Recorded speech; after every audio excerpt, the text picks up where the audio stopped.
Bueno, bienvenidos todos y todas, gracias por estar aquí. Esto que habéis visto es bueno, un pequeño aperitivo del número de telos que presentamos hoy. Yo soy Pablo Gonzalo, dirijo el área de innovación cultural y de pensamiento crítico de la Fundación, y quería solo daros la bienvenida al evento muy brevemente, pero sí deciros que además de ser la presentación de un número de telos, es un día especialmente importante porque este número de telos forma parte de un proyecto mucho más grande, que es el Observatorio de Derechos Digitales. El Observatorio de Derechos Digitales es una iniciativa que lanzó en 2024 Red.es, a la que nos sumamos desde Fundación Telefónica junto con muchas otras entidades públicas y privadas, con un objetivo muy claro, y es que los derechos que tenemos como ciudadanos y que ejercemos con normalidad en el mundo, digamos, físico, por llamarlo de alguna manera, pues tenemos que ejercerlos y exigirlos y sobre todo conocerlos también igualmente cuando estamos en entornos digitales.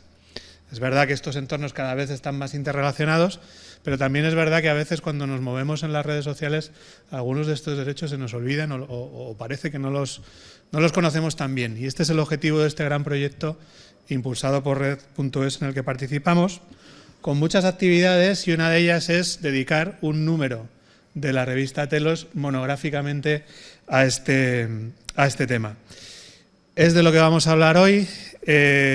No os voy a hablar del número porque lo vais a tener en papel a la salida del evento, lo tenéis también en digital, pero bueno, habéis visto un poco en el vídeo, tenemos ahí en portada pues expertos como David Blanco, como Nuria Oliver, Carmen Artigas, Rafael Yuste también, que nos habla de neuroderechos, Victoria Camps, y hoy contamos también con algunos de los autores que escriben en este número.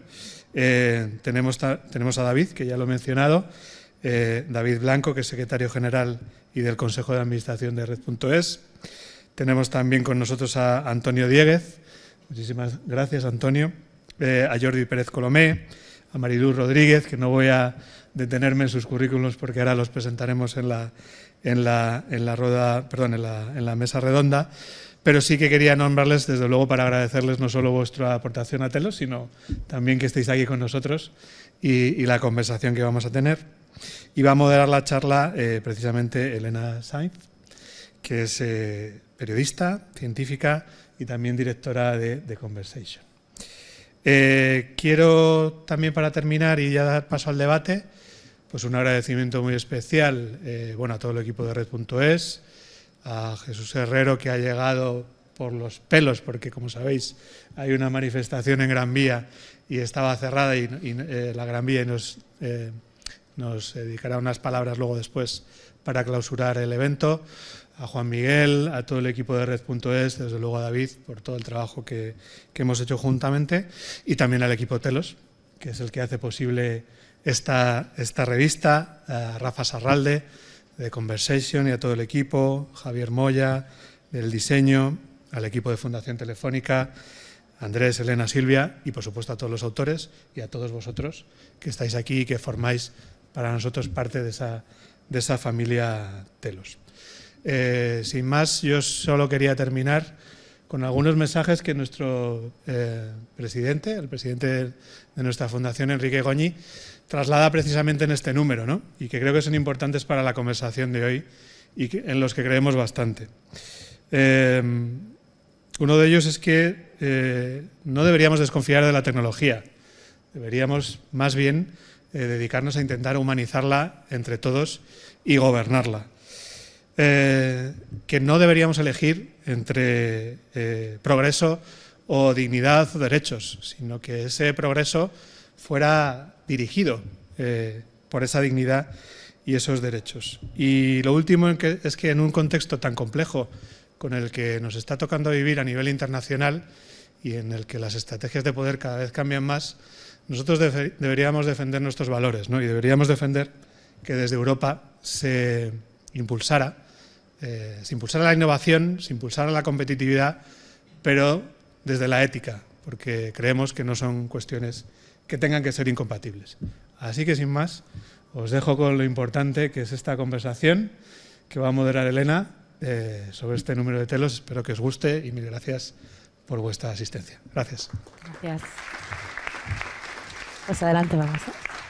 Sí. ¿Vamos, sí? Sí. Adelante. Creo que yo estoy aquí.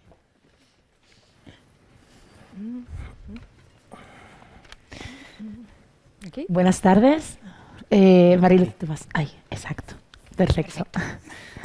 Buenas tardes, bienvenidos, bienvenidas. Gracias a Fundación Telefónica, gracias a Red.es por hacer esto posible. Gracias a Javi Moya también por hacer el nacimiento de esta revista física, ¿no? Ya que hablamos aquí de lo digital y de lo físico, que es bonito tener cosas tangibles, ¿no? Como esa revista que tiene ahora Mariluz entre manos.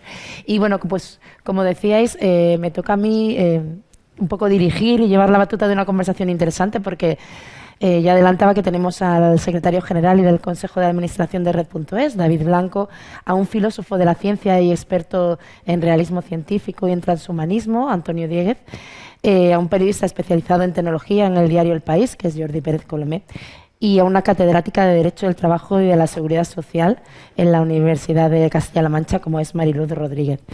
Y con ellos vamos a intentar, pues ya veis, cubrir todas las aristas de un tema tan complejo y tan rico como es los derechos digitales, que además podréis luego continuar profundizando leyendo el número. Yo quería empezar citando esa pregunta, esa primera frase que hay en el número de Enrique Goñi, al que ya citaba Pablo, que dice, ¿es positiva la tecnología? Y dice, rotundamente sí, ¿no? El problema es cuando nos dejamos llevar por la hiperconectividad y estando presentes en ese espacio, no reclamamos los mismos derechos que reclamamos en el espacio físico.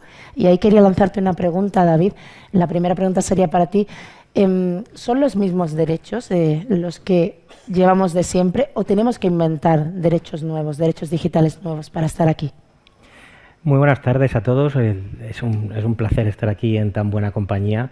Gracias. Y como dice el título de la exposición, hoy es un buen día para hablar de derechos digitales. Por cierto, recomiendo encarecidamente que vengan a visitarla los que no hayan tenido ocasión de hacerlo. Me parece una reflexión muy interesante.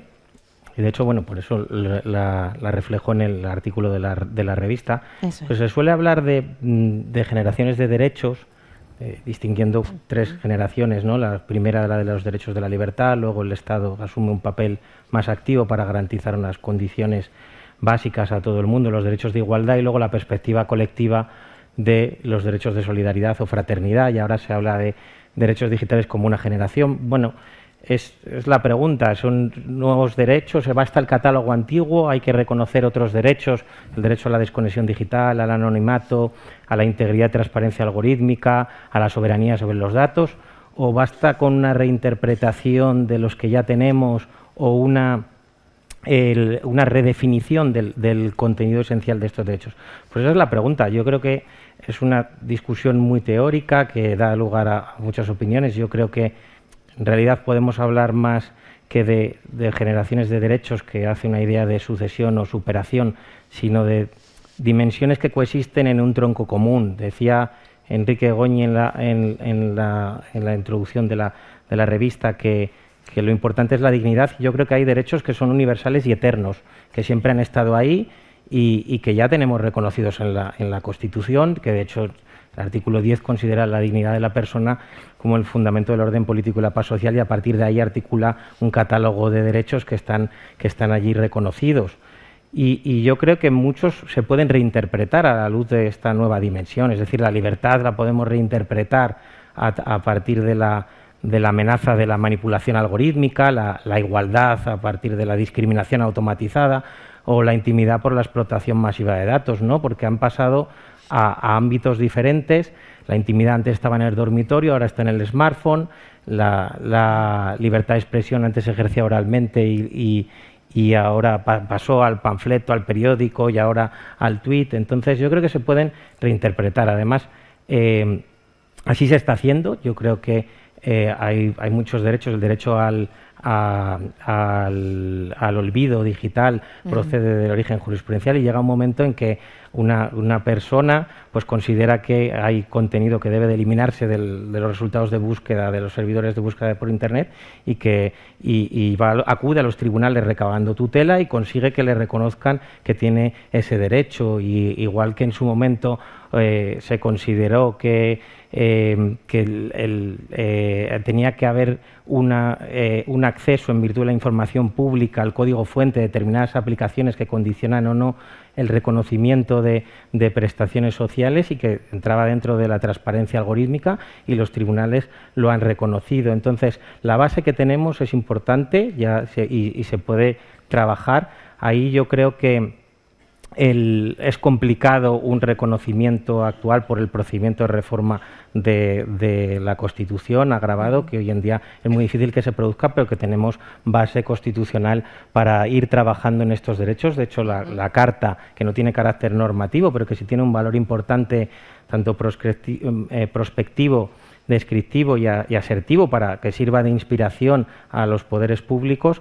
Ese es el trabajo que hay que hacer y el punto de partida. Pero a mí me parece más importante que si son nuevos o viejos derechos, es que al final lo importante es la efectividad.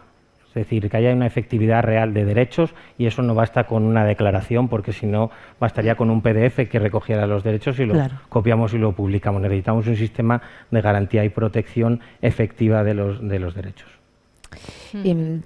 En este sentido, me parece también muy interesante hablar, pues meternos en el mundo laboral, ¿no? Obviamente, si hay un espacio donde llevamos toda la vida reclamando derechos de diferentes maneras, es en el mundo laboral, y ahí también queremos tener la capacidad de elegir. Quizás nos resulta más fácil imaginar que en nuestra vida diaria podemos elegir, ¿no?, si publicamos o no cierta información, si controlamos o no ciertos datos. En el entorno laboral vemos más amenazados nuestra privacidad, la capacidad de control de lo que compartimos y lo que no, de lo que se regula y lo que no. Claro, el entorno laboral es un entorno especial, muy especial, porque la tecnología lo que ha venido a hacer en general, y ahora pasaré con los derechos, ha venido de alguna forma a incidir en cada una de las instituciones que conjugaban los entornos laborales. La tecnología permite trabajar desde cualquier lugar y, por lo tanto, diluye el concepto de lugar de trabajo. La tecnología permite trabajar en cualquier momento y, por lo tanto, diluye el concepto tiempo de trabajo, que es un concepto esencial. Había sido un concepto de una institución esencial. Y la tecnología permite, y está aquí donde quería llegar, permite tener un control absoluto, y casi exhaustivo y casi absoluto de las personas que están trabajando. Siempre ha habido control por parte empresarial, porque esta es la base de la relación laboral, pero ahora la tecnología prácticamente puede convertir una empresa en un gran hermano que lo sabe todo sobre cómo trabajamos, pero también lo sabe todo sobre cómo vivimos. Claro. Y este es un elemento que la única forma que tenemos de controlar o la única forma que tenemos de limitar o de canalizar esa posibilidad que tiene la tecnología de controlarlo todo sobre las personas que trabajan son precisamente los derechos fundamentales en los entornos digitales. Normalmente hablamos de derechos digitales, pero yo creo que la palabra larga que lo define es derechos fundamentales en los entornos digitales. Y aquí la protección de datos, por supuesto, pero también todo lo que tiene que ver con la intimidad de las personas es un elemento fundamental. Son dos derechos que están en la Carta de Derechos Digitales, que ya están en nuestra propia Constitución y que son elementos esenciales para ponerle límites a ese poder empresarial exuberante que permite la tecnología. Y luego también es verdad que la tecnología ha cambiado la organización, la propia forma de organizar el trabajo. Antes teníamos personas ordenando personas. Ahora tenemos personas ordenando personas, pero al lado tenemos algoritmos o inteligencia artificial ordenando personas, distribuyendo las tareas, controlando cómo se ejecutan las tareas, el tiempo y el cómo se ejecuta la tarea y también permitiendo tomar decisiones sobre la vida laboral de las personas, quién entra a trabajar o quién no entra, quién asciende o quién no asciende, cuál es el tiempo de trabajo que va a tener una determinada persona a través de la decisión de si se permite tener más tiempos o no, por ejemplo, las plataformas digitales.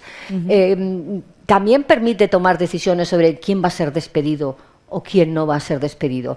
Todas estas decisiones antes las tomaban humanos y cuando las tomaban tenían prejuicios, naturalmente. Los humanos tenemos prejuicios, tenemos sesgos y cometemos discriminaciones. Y ahora muchas de estas decisiones las toman operaciones matemáticas, fórmulas matemáticas, y nos es muchísimo más difícil afrontar y entender que una fórmula matemática tiene prejuicios, tiene sesgos, puede cometer discriminaciones. Puede hacerlo, pero es muchísimo más difícil, uno, entender que eso es así y dos, combatirlo. Combatir una operación matemática que produce una discriminación por razón de género porque ha tomado datos sobre el número de permisos o el número de horas extraordinarias que hizo la plantilla en los pasados 5 años y termina ascendiendo, por supuesto, únicamente las personas que tenían muchas horas extraordinarias, mucha disponibilidad y pocos permisos, que son los varones. Entender que esto es discriminatorio y que lo hace los datos y una fórmula matemática es mucho más complejo. Y por eso, y también aquí los derechos digitales, los derechos en los entornos digitales son esenciales. Es esencial que tengamos la capacidad de conocer los algoritmos que se utilizan para gestionar nuestro trabajo y es esencial que tengamos capacidad a través de nuestros representantes para poder influir en esa operación matemática, en ese algoritmo o sistema de inteligencia artificial, para si produce sesgos o produce discriminaciones o produce decisiones erróneas que a veces se cometen, tener la capacidad de influir, cambiarlo o erradicar una determinada herramienta tecnológica que está produciendo impactos que pueden ser económicamente eficientes, pero socialmente indeseables. Así que sí, el papel de los derechos digitales es fundamental porque, digámoslo así, acota los límites de la exuberancia de poderes y de control que de otra manera es posible por la tecnología. Hablas de toda esta tecnología usando el término herramientas, quizás eso sería lo importante, ¿no? Saber que son otra herramienta, como cuando tallamos las primeras piedras, ahora hemos creado esto, pero que los dos reclamáis un poco y reivindicáis que mientras controlemos nosotros son herramientas, ¿no? Y en ese sentido me gustaría preguntarte, Antonio, hay pues una tendencia en un autor muy conocido en biología, Robert Sapolsky, que habla mucho de determinismo biológico, ¿no? Y de cómo, pues un poco elegimos poco porque eligen por nosotros nuestras hormonas, nuestros genes, incluso nuestras circunstancias, pero también hay una especie de reivindicación del determinismo tecnológico, que lo hemos hablado nosotros, ¿no? Es que no hay nada que hacer, la tecnología es imparable. Creo que tú no piensas para nada así, la tecnología es una herramienta. Cuéntanos, ¿cómo ves esto desde tu postura del transhumanismo? Bueno, pues efectivamente es un tema clásico en filosofía de la tecnología, ¿no? La filosofía de la tecnología, dicho sea de paso, pues es una disciplina que no ha tenido mucha atención hasta hace bien poco, y de hecho tenemos a uno de los pioneros en este tema en España, fue Ortega y Gasset con su Meditación de la técnica.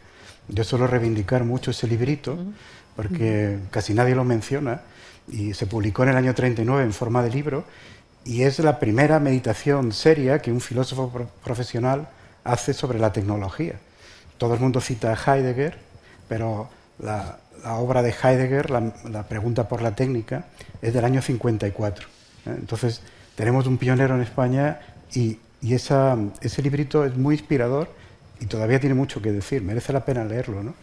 Entonces, Ortega ya ahí habla que la tecnología no son meras herramientas, que es algo mucho más profundo, que va cambiando nuestra forma de vida, configura el modo en que el ser humano se ha hecho a sí mismo, ¿no? De hecho, él dice, si no hay técnica, no hay ser humano, ¿no? O sea, esta idea de que la técnica es algo ajeno, que nos perturba, nos desenraiza, nos aparta de una vida auténtica, más ligada a la naturaleza y demás, es una idea equivocada. Para Ortega, lo importante que ha hecho el ser humano es la sobrenaturaleza que ha construido con la tecnología. Pero eso me lleva a la cuestión esta del determinismo, ¿no?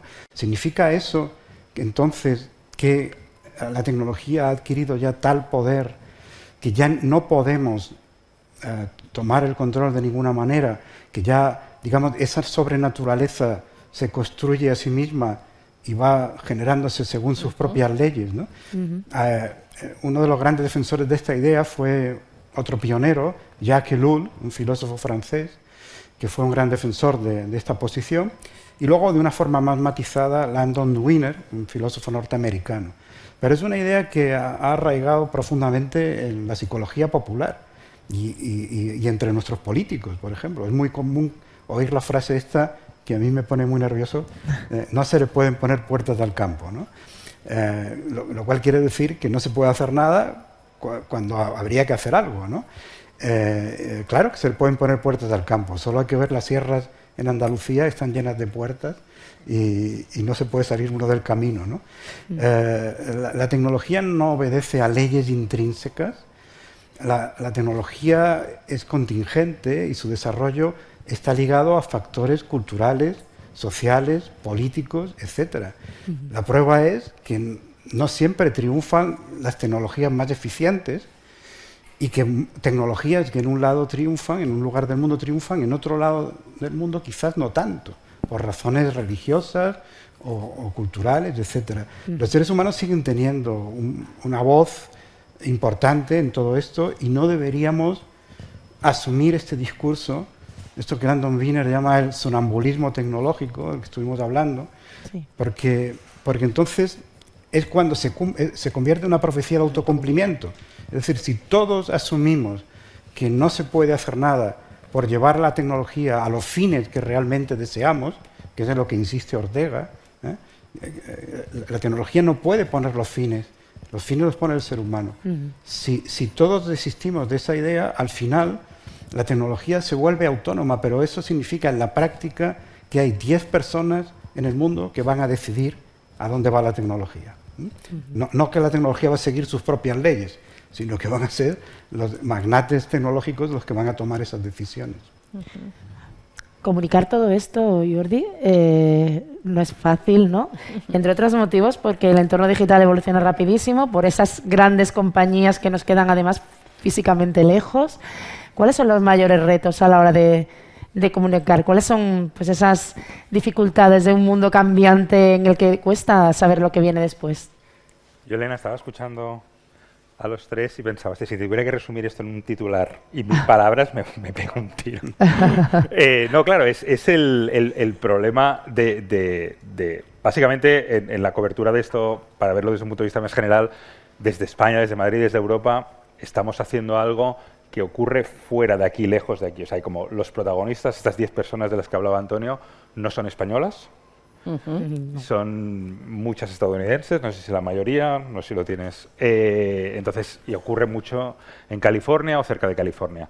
En Texas ahora cada vez más y tal. Bueno, entonces eso queda un poco lejos. Aparte son lugares bastante cerrados, donde requiere mucho tiempo conocer a gente dentro, intentar averiguar las pocas cosas que ocurren, las pocas cosas que quieren filtrar, comunicar, lo que sea, ¿no? Entonces queda la otra parte, que son un poco lo que estamos hablando aquí, que son las consecuencias del uso de esas plataformas en todos los sentidos, ¿no? Entonces, ahí sí que es donde nosotros podemos intentar hacer el primer borrador de las cosas que hablábamos aquí en la mesa, desde comentarlo de las puertas al campo, que hay veces que es más... Es que esto, claro, cuando lo aterrizamos, dices, probablemente, claro, las puertas al campo en unos ámbitos son más fáciles de poner que en otros, pero por el campo se puede ir igualmente. O sea, es como un debate que está lejos probablemente de las páginas de un periódico, y está bien que sea así porque eso igual pertenece más a la universidad. Entonces, uno de los problemas que me encuentro más a menudo con esto, hablando ya no de los creadores, que es un tema de simplemente por lejanía geográfica, es algo que nos queda lejos y estamos un poco a expensas de cubrir pues, las novedades que vayan publicando o lo que vayan descubriendo los compañeros que están más cerca de Silicon Valley o que han tenido acceso, ¿no? Entonces, las consecuencias es una de las cosas más fascinantes del periodismo. No sé si les descubriré algo aquí sobre lo que hacemos nosotros, pero, y esta es una de las cosas que, oyendo a la gente hablar sobre tecnología, para mí resulta bastante fácil encontrar ejemplos de cualquier cosa. O sea, si nosotros nos ponemos a buscar ejemplos de algo para contar la historia, es posible encontrar ejemplos de puertas al campo probablemente bien puestas, maravillosas y tal, y lugares donde poner una puerta es imposible porque ves la gente corriendo por todos lados. O sea, por ejemplo, pues en eso, ¿no? O sea, ahora cuando hablas con gente sobre la inteligencia artificial generativa, que es el gran tema, pues como usuario, como ciudadano, se me hace difícil que la gente que la está usando ahora aceptara por algún motivo que mañana no se pudiera usar, o al menos no de la misma manera y tal. Eso es cuando hablamos de eso, pero obviamente hay muchas otras cosas o muchas otras consecuencias de esa inteligencia artificial generativa donde sí se pueden poner puertas o puertecitas o algunas baldas o algo para que eso tenga, y de hecho está ocurriendo, y de hecho aquí es una de las cosas también que más me fascina viéndolo eso desde el ámbito de la cobertura, del equilibrio raro que se produce entre los 10 magnates y la gente que usamos, que aparte es un tema también que me fascina como observador cotidiano de esto, vale, o sea, una cosa que ha cambiado el mundo son las redes sociales.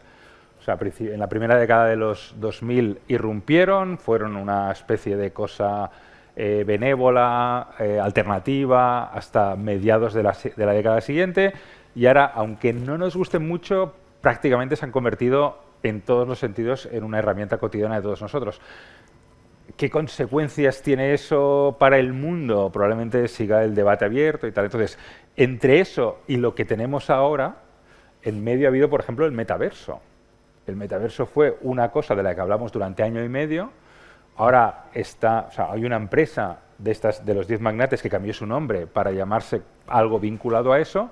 Le salió mal, pero tira adelante con otros recursos en otra dirección, básicamente inteligencia artificial, las posibles gafas, que ya no son las gafas de realidad virtual, sino son las gafas de la realidad aumentada, que sí que pueden tener... Que eso también me fascina mucho, ¿no? Es como, ostras, como ciudadanos, sin querer decidimos sobre el futuro de esas tecnologías, porque de repente hemos desechado las gafas de realidad virtual, que hace años que existen, que hace años que las hemos probado, y nadie tiene en su casa un electrodoméstico más que sea unas gafas de realidad virtual. Pero ahora ves las gafas de realidad aumentada y dices, ostras, esto es otro rollo, aunque, como ellos llaman, falta la killer app, ¿no? Lo que te diga de todo el mundo lleva eso, pero claramente ahora ves a alguien con las Meta o con las Oakley, o sea, con las Ray-Ban o con las Oakley de Meta, y dices, déjamelas. O sea, ahí hay un punto de decir, ostras, hay cosas que por algún motivo, sin saber bien qué, y eso es un poco lo que intentamos observar desde el periodismo, decir, vale, hay cosas que están funcionando porque nos las imponen, entre comillas, nos las lanzan, pero al final somos nosotros los que decidimos.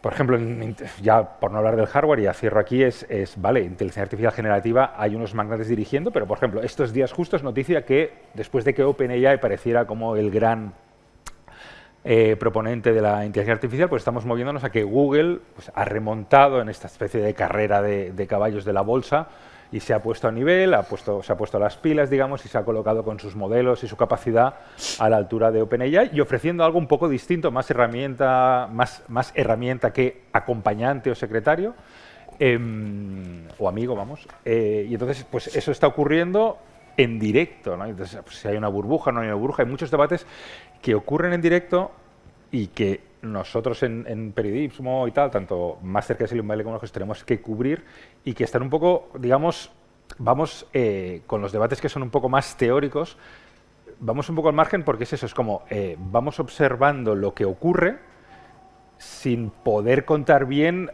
lo que sería ideal, lo que debería ocurrir si se hicieran tales regulaciones. O sea, que hay una especie que incluso va más allá de la investigación académica, que a veces también, o sea, el periodismo llega el primer día o los días después. Llega al cabo de un tiempo la investigación académica y la reflexión, y luego al cabo de un tiempo llega lo que acaba ocurriendo, que es lo más fascinante, ¿no? Y hay, por ejemplo, los coches autónomos, es otra cosa que me fascina muchísimo. Los desechamos en 2015 y ahora están circulando por autopistas de California. Probablemente llegan en Londres el año que viene y tal. Esto se convertirá en algo igual de aquí 10 años, pero llevamos ya 15 hablando de los coches autónomos. Entonces, son ese tipo de procesos donde la reflexión va acompañada de la creación y de la llegada de estos, donde está ahí el periodismo un poco intentando explicar bastante mal, pero yo sé que la gente, nosotros honestamente hacemos lo que podemos, ¿no? Y espero que desde fuera se entienda. Interesante también el reconocer, ¿no? Yo que también soy periodista, que a veces no hay espacio para esa reflexión, ¿no? que hoy sí que plantean en la revista Telos.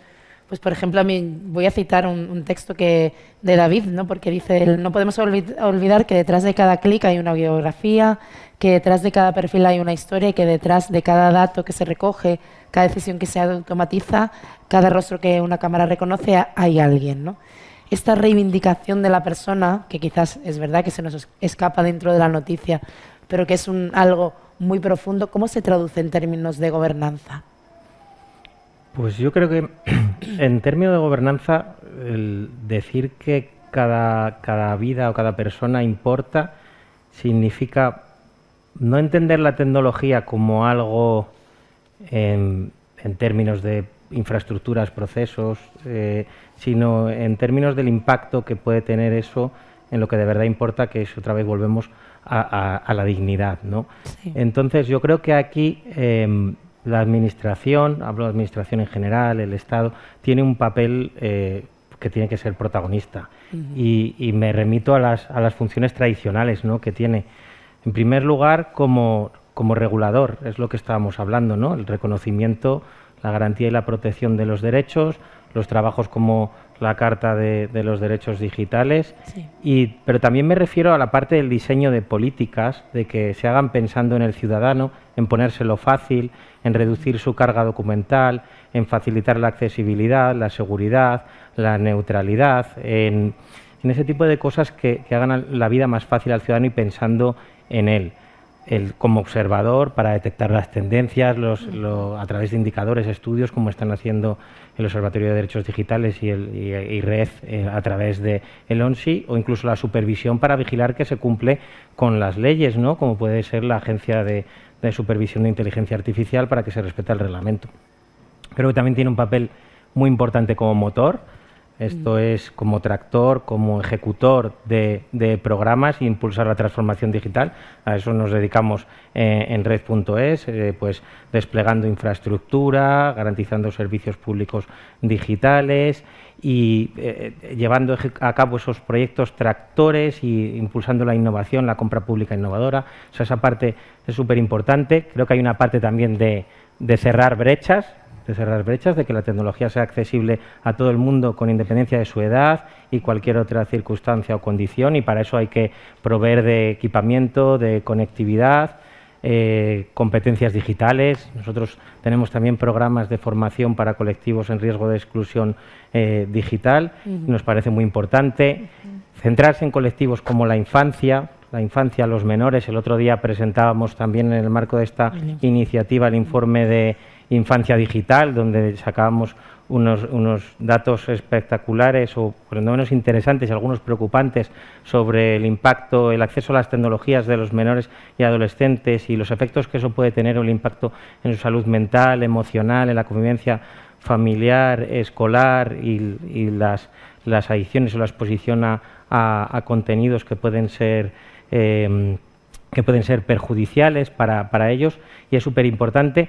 y luego también la parte de divulgación y de concienciación, que me parece fundamental. Antes hablaba de la efectividad de los derechos. Yo creo que el presupuesto fundamental para el ejercicio de un derecho es saber que tienes ese derecho, entender que tienes derecho a exigir una explicación a una decisión automatizada o a exigir a que se retire un contenido ofensivo o que ofenda particularmente a esa persona o a un colectivo. Es fundamental, y porque una de las cosas que yo creo que sorprenden ahora es la naturalidad o la indolencia con que muchas veces pues compartimos ubicaciones, intercambiamos y almacenamos contenido íntimo, aceptamos condiciones y términos de uso sin leérnoslo, y no nos preguntamos lo que hay detrás, lo que hay detrás. Parece como que estamos acostumbrados a ceder esa privacidad a cambio de servicios, y debemos de preguntarnos precisamente eso, qué hay detrás,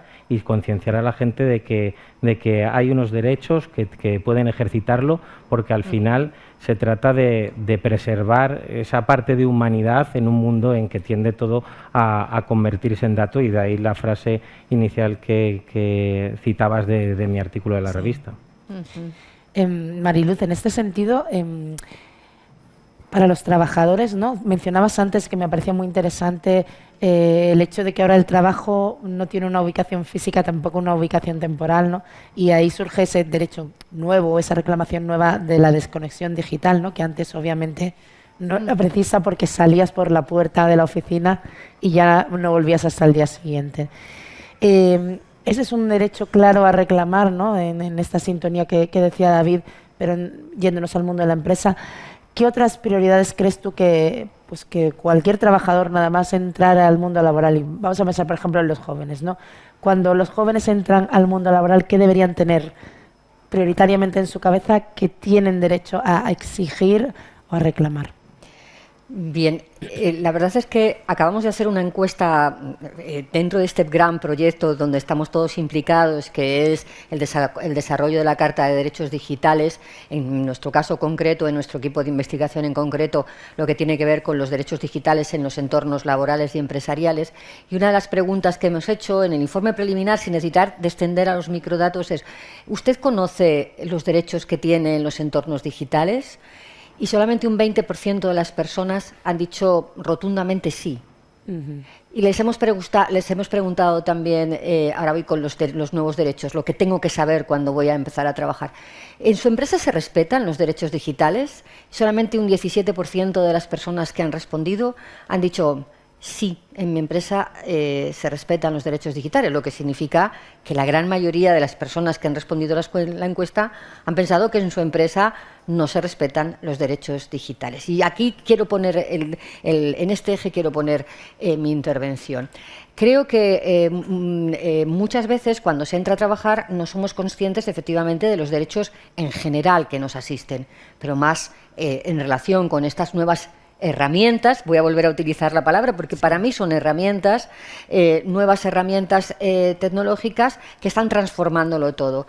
Creo que el primer derecho que tiene que abordarse, por supuesto, es el derecho a estar, para muchas personas que no lo están todavía, el derecho a tener las competencias digitales básicas para encontrar un nuevo puesto de trabajo creado por la tecnología, o también para adaptar, que esto es lo que está sucediendo en la mayor parte de las ocasiones, adaptarnos a las exigencias que el proceso productivo con la tecnología imprime. Y ahí creo que los poderes públicos, pero también las empresas y también el trabajador o trabajadora a título individual tiene que poder ser formado en competencias digitales, aunque no es suficiente, pero es el principio básico. Segundo elemento básico para mí es efectivamente la desconexión digital.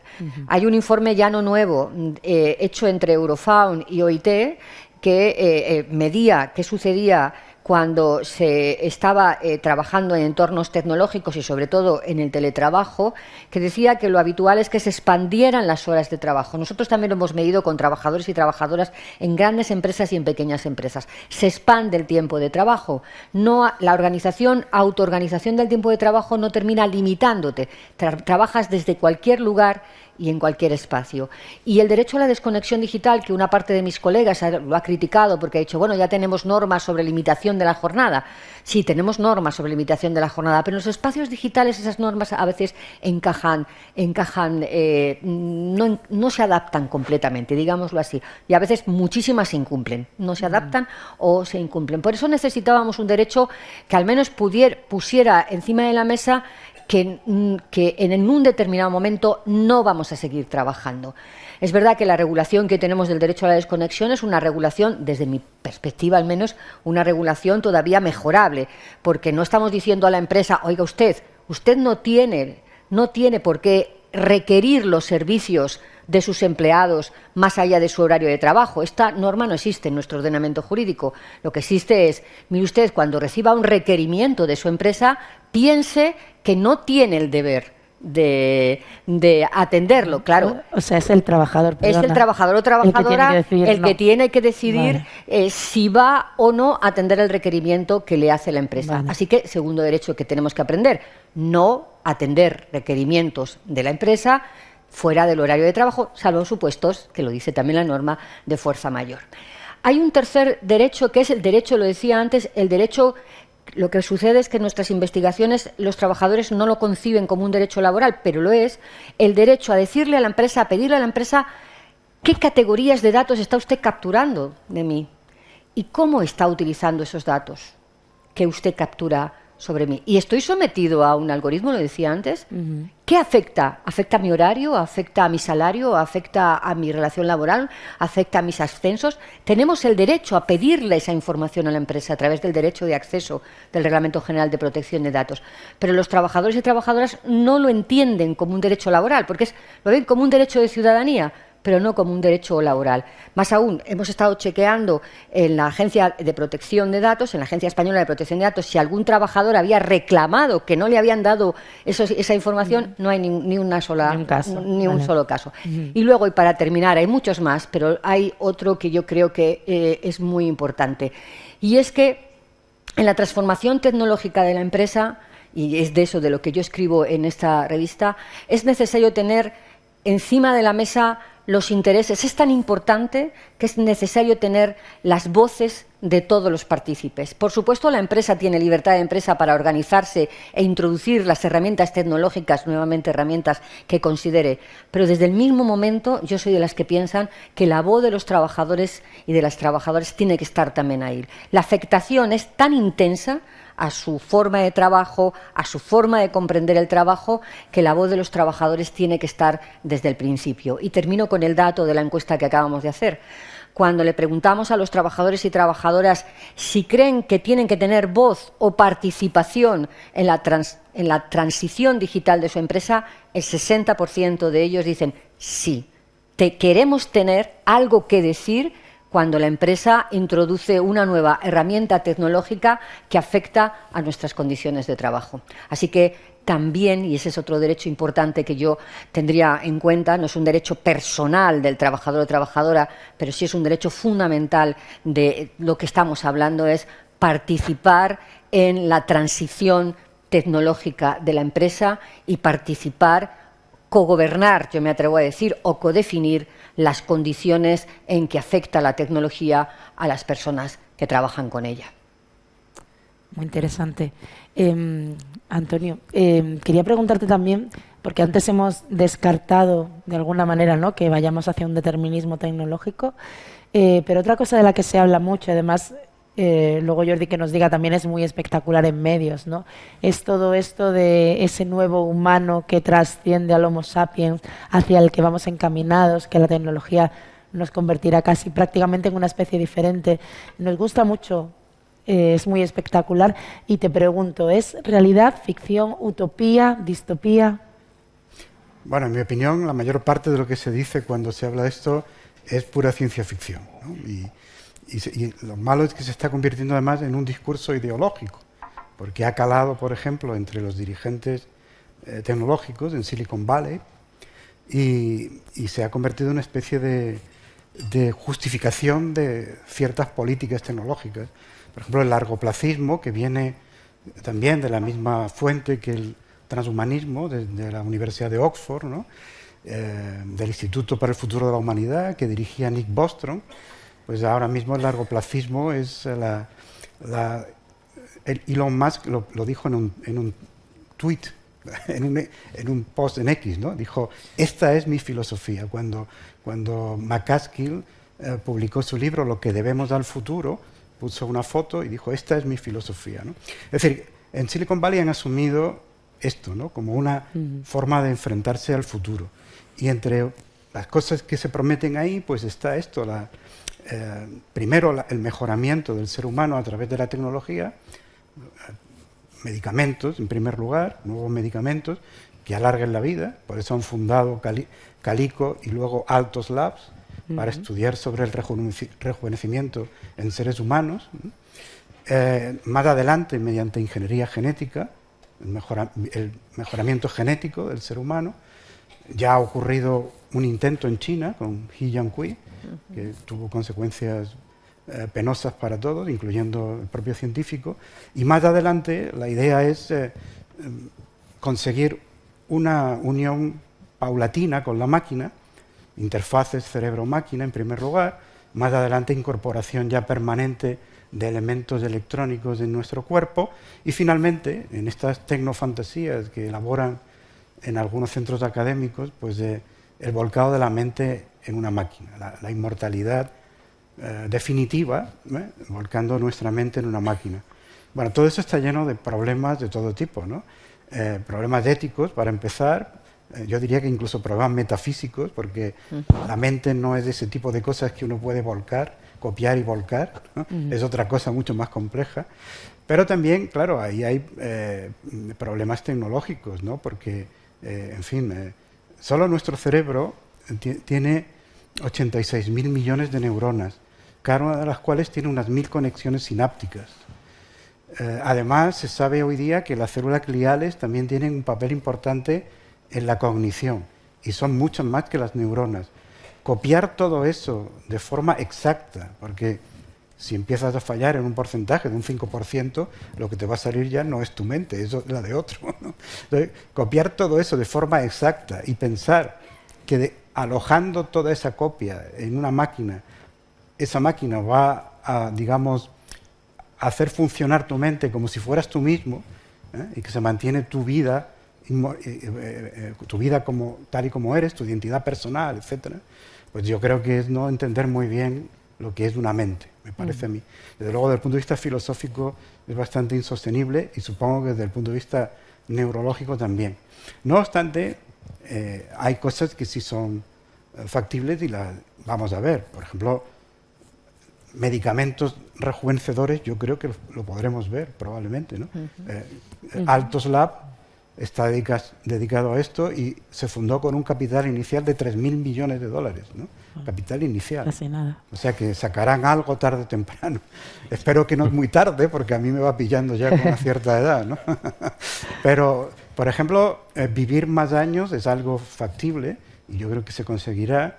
Y luego, pues, probablemente vencer a enfermedades que ahora parecen todavía invencibles, como el cáncer y demás. Y luego, pues, en el ámbito de la unión con la máquina, pues estas interfaces cerebro-máquina estoy seguro de que mejorarán y que se convertirán en algo mucho más usual de lo que es ahora. Es decir, que en todo este discurso hay una mezcla de promesas factibles que empezamos a ver y que vamos a ver a buen seguro en los próximos años, unidas a promesas completamente descabelladas que son pura ciencia ficción. Y lo difícil es separar el grano de la paja. Interesante.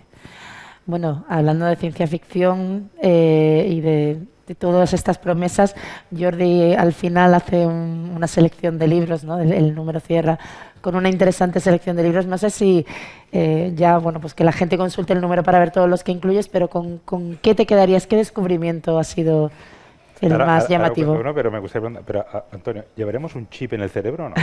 Yo creo que no, yo creo que esa es de ciencia ficción. Bueno, es de hay ya chips cerebrales, pero para tratar síntomas de enfermedades. El Parkinson o el Alzheimer pero son chips que lo único que hacen es estimular eléctricamente zonas del cerebro. Lo que es ciencia ficción es que tú quieras aprender inglés y te vendan el chip para ponértelo ahí. Pero sí que en lugar de ir a Suiza a ponernos sangre de un adolescente con un medicamento... Eso sí, eso yo creo que sí, Bueno, llegaremos a tiempo. Nada, entonces sí, hay unos libros ahí y a mí sobre este tema de los derechos digitales me fascina uno que no es tecnológico, es una novelilla que ni siquiera creo que han traducido al español aún, pero tampoco es porque es muy buena, pero me fascina mucho porque plantea un tema que es el de los... que es un derecho digital, no es bien el de la desconexión, sino es llevar al límite eso, ¿no? Desaparecer tecnológicamente. Y es alguien que simplemente, por motivos que no quedan claros, quiere desaparecer, quiere que no le encuentre nadie.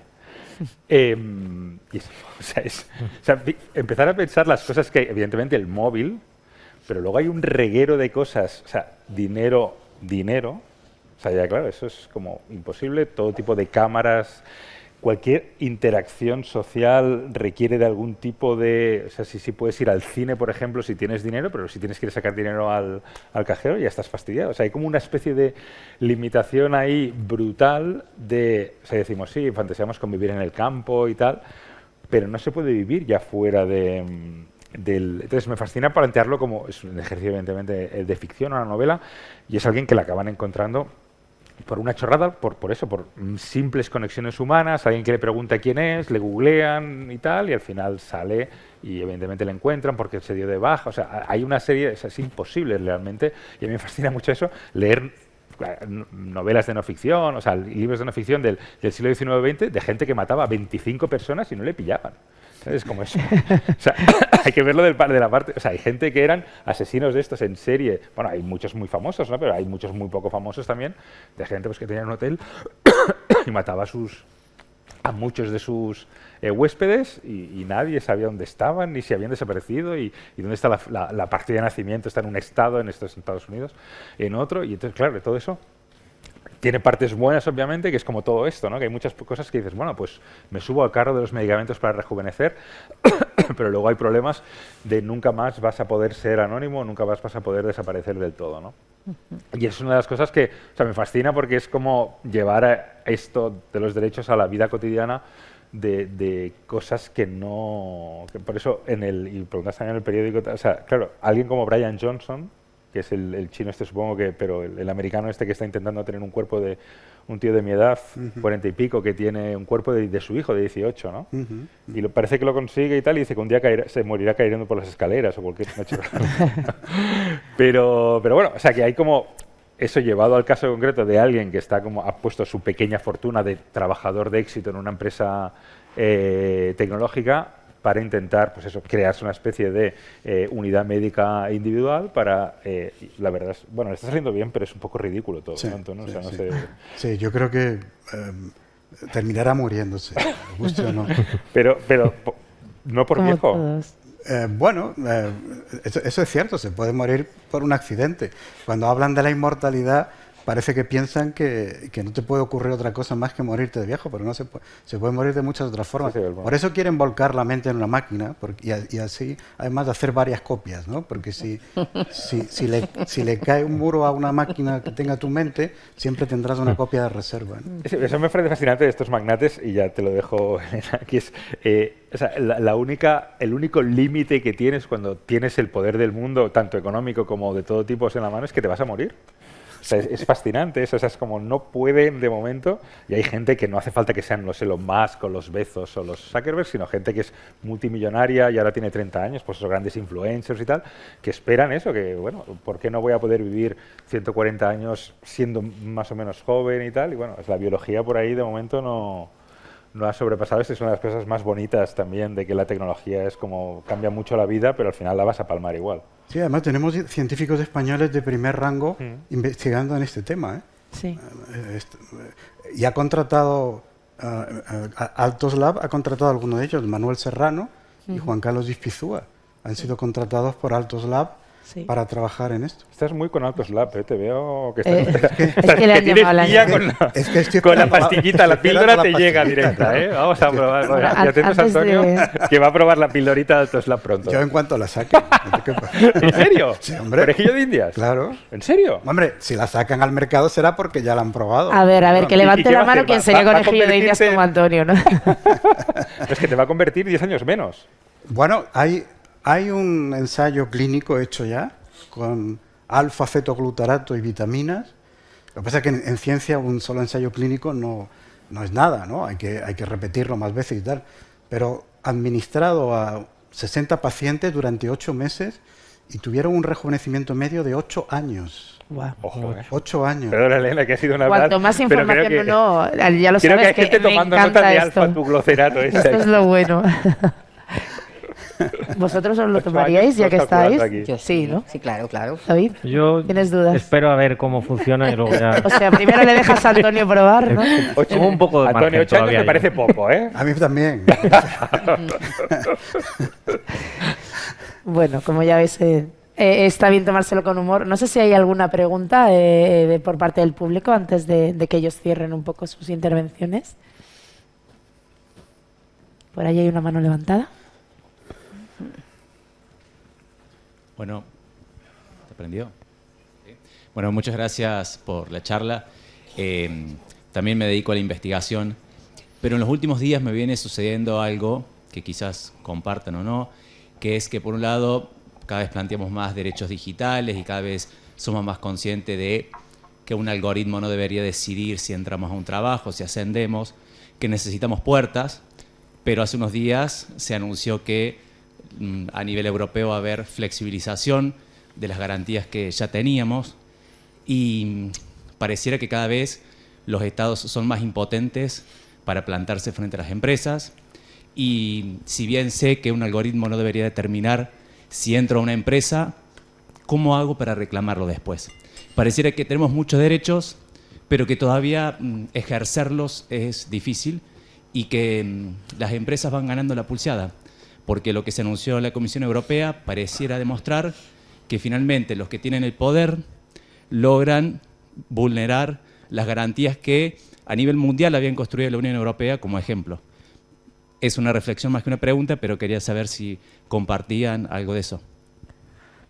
Pues, Antonio, tú y yo hablamos en algún momento de la regulación europea. David, imagino que también tendrás Lo cosas que quieras. decir. Sí. Sí, yo querría decir algo sobre esto porque es importante. La normativa europea ha sido pionera y está sirviendo como modelo para la normativa de otros países. La inteligencia artificial se está regulando en muchos países como es de cajón, porque toda tecnología potente, toda tecnología poderosa ha tenido que ser regulada y gracias a eso pues la industria aeronáutica es muy segura y confiamos mucho en nuestros aviones. Y la biotecnología es confiable. Yo recuerdo cuando se clonó la oveja Dolly, alguien me preguntó, bueno, ¿para cuándo ya la clonación de un ser humano? Digo, hombre, seguro que sacarán normativas para que eso no ocurra. Y nadie ha clonado a un ser humano. De manera que la regulación es importante, pero la regulación europea de la inteligencia artificial está en el ojo de mira de los magnates de Silicon Valley.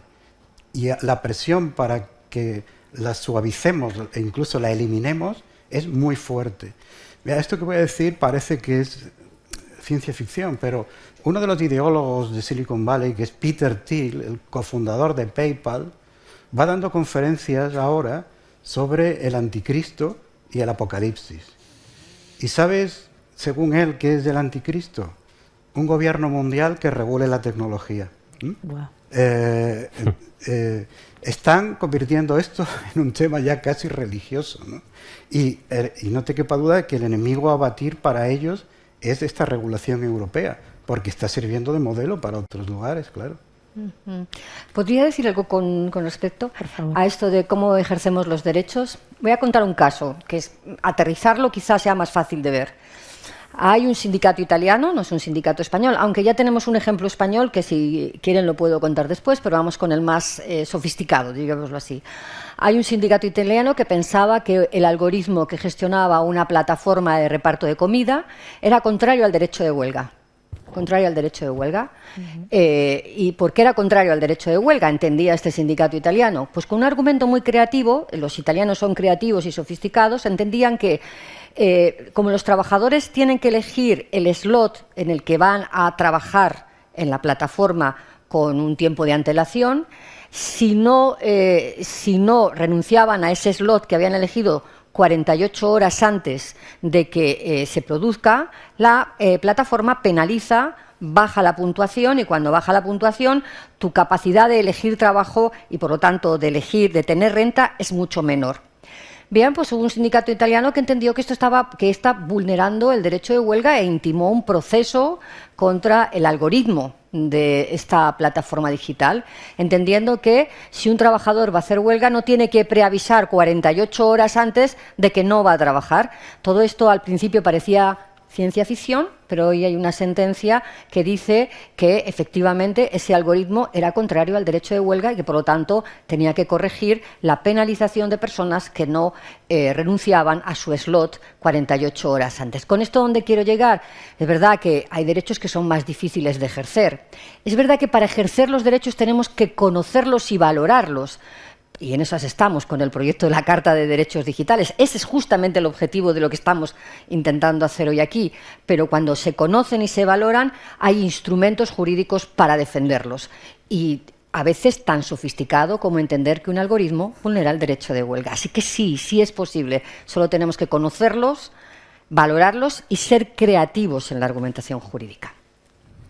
David, por favor. Sí, bueno, yo creo que ese es uno de los principales desafíos que hay, el de la descentralización, porque al final es un desafío transnacional, supera el concepto del Estado-nación y la jurisdicción de los Estados y falta un centro de referencia a nivel tanto regulatorio como de exigencia de responsabilidades. Y luego hay plataformas que, bueno, pues tienen sus propias normas, las condiciones de uso, sus propios jueces, los moderadores de contenido, sus propias policías, los detectores automáticos de esto, imponen sanciones sin un procedimiento. Entonces, es lo que decíamos, bueno, lo que hemos dicho todos, yo creo que al final no basta con declarar los derechos, sino que hay que tener un sistema para su exigibilidad. La base es conocerlos, evidentemente. Hablaba Mariluz pero claro, llega una sentencia y esto hay un trabajo detrás. Al final es el impulso de un ciudadano concreto que de repente se siente vulnerado o que padece una injusticia y tiene el tiempo, el dinero y la motivación para perseguirlo instancia tras instancia y llegar hasta el final. Entonces, yo creo que esa es la parte que tenemos que trabajar y que puede haber instituciones y potenciar. Yo creo que en la Carta se habla al final, ¿no?, como en las garantías de potenciar la autorregulación, el control propio, los mecanismos alternativos de resolución de conflictos, y luego hay soluciones que puede haber. Hay sistemas de solución en línea para comercio electrónico de cuestiones relacionadas con la entrega o con los envíos, y figuras que a lo mejor podemos ir pensando, pues hay un defensor del pueblo, ¿por qué no puede haber un defensor del usuario, por ejemplo, que atienda? Pero yo estoy contigo que ese es uno de los principales desafíos porque es un fenómeno transnacional que desborda las fronteras. También es verdad que hay una creencia muy extendida de que yo creo que falta de regulación se equipara como a competitividad, ¿no? O regulaciones contra la innovación, y muchas veces, bueno, en todos los sectores ha pasado lo mismo, tiene que ir acompañada, la innovación no es incompatible y garantizando siempre los derechos, ¿no? Pues muchas gracias. ¿Alguna pregunta más? ¿Algún comentario? Bueno, pues si queréis cerrar cada uno con una frase resumen de con lo que os quedáis antes de que demos paso a la clausura, es el momento. ¿Sí? ¿Empezamos por allí, Jordi? Ostras. No estaba preparado. Me quedo con la idea de que los derechos digitales son muy difíciles de explicar para un periódico porque son complejos y tienen como... O sea, digamos que solo encontramos ejemplos prácticos y cuesta ir hacia arriba, como elevarnos sobre eso para entender exactamente el nivel, lo que decía Mariluz, ¿no? El nivel de exigencia que debemos tener en la empresa o ante un gobierno o ante cualquier ente, ¿no? Entonces, ese es un esfuerzo que los periodistas podemos empezar a hacer, pero claro, al final es mucho más fácil intentar centrarnos en casos concretos, porque al final es lo que ocurre, no es lo más fácil de explicar. A mí me gustaría abundar en esta idea que ha salido al final de que regulación no es enemiga de innovación, ¿no? Porque esto es un tópico que se repite a menudo, ¿no? Y hay muchos ejemplos de que no es así, ¿no? De que incluso la innovación ha sido potenciada por la regulación. En primer lugar, la regulación es que es inevitable, Si tenemos una tecnología poderosa, y la inteligencia artificial lo es, tiene que estar regulada. Una mala regulación sí es perjudicial y sí puede acabar con la innovación. Por eso hay que evitar una mala regulación. Pero una buena regulación no tiene por qué serlo. Pongo el ejemplo de lo que ocurrió cuando se empezó a regular el uso de animales en la experimentación en ciencias biomédicas, ¿no? Aunque mucha gente sigue creyendo que se tortura animales para probar medicamentos, eso no es cierto. El cuidado que se tiene hoy día con los animales de los centros de investigación es extremo y muy bien regulado. Y el que se salte eso, pues tiene un castigo importante. De hecho, pues probablemente tendría que abandonar la investigación si es una falta grave, ¿no? Bueno, pues eso, lejos de haber impedido la innovación en biotecnología, ha facilitado que surjan nuevas técnicas de investigación, por ejemplo, de investigación in vitro o in silico, ¿no? A través del ordenador. Se han sofisticado las técnicas de investigación en biomedicina, gracias a lo cual hoy día pues solo se recurre a la experimentación en animales cuando es realmente inevitable. Muchas gracias, Mariluz. Bueno, la verdad es que yo tendría que terminar por una frase que digo siempre, que has dicho tú, que es el no al determinismo tecnológico, y sobre todo porque creo que, y hablo no solo en el mundo del trabajo en general, creo que a veces, por la razón que sea, asumimos de forma crítica que el avance tecnológico está aquí, que asumimos de forma crítica la introducción de tecnología en el mundo del productivo o en nuestra vida diaria, y creo que nos debemos como sociedad un debate sobre qué efectos produce la tecnología en nuestros mundos, en mi caso en el mundo del trabajo, y qué efectos como ciudadanos queremos acoger y aprovechar las oportunidades, pero qué otros riesgos o desafíos queremos conjurar, apartar o canalizar. Y esto que pasa en el mundo en general también pasa en el mundo del trabajo. Esto no significa hacer un discurso contra la tecnología, ni contra la inversión, ni contra la ciencia, sino ser capaces como sociedad de conocer cuáles son los impactos que tiene la tecnología en nuestros trabajos y en nuestras vidas, y decidir democráticamente, con un debate sereno, cuáles asumimos y cuáles rechazamos. Y creo que eso vale para mi mundo, que es el mundo del trabajo, pero creo que es necesario tener ese planteamiento crítico y reflexivo para todos los espacios que están invadidos por la tecnología.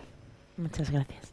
Pues David. Yo sigo la estela de Mariluz y digo, a ver, hoy en día desarrollamos muchísimas facetas de nuestra vida en el mundo digital, y esto tiene una doble lectura, son oportunidades, mejoras, pero también desafíos y riesgos, como decíamos, y merecemos un debate y una reflexión, y de ahí la importancia de la carta.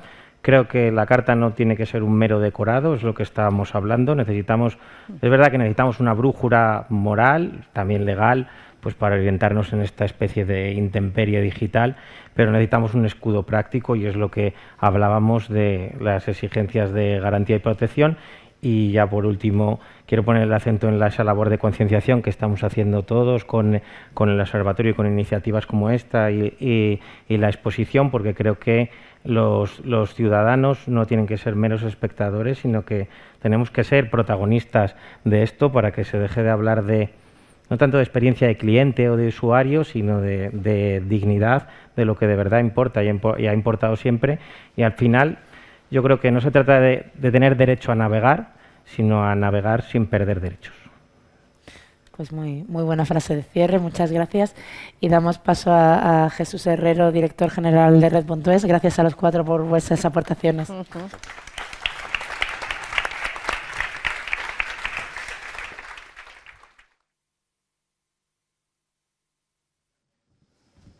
muchísimas gracias a todos y a todas los que habéis participado en esta mesa redonda. Creo que ha sido una tarde que en este mundo en el que va todo tan rápido, pues irnos con cosas que rumiar a casa, que darle vueltas, creo que es interesante.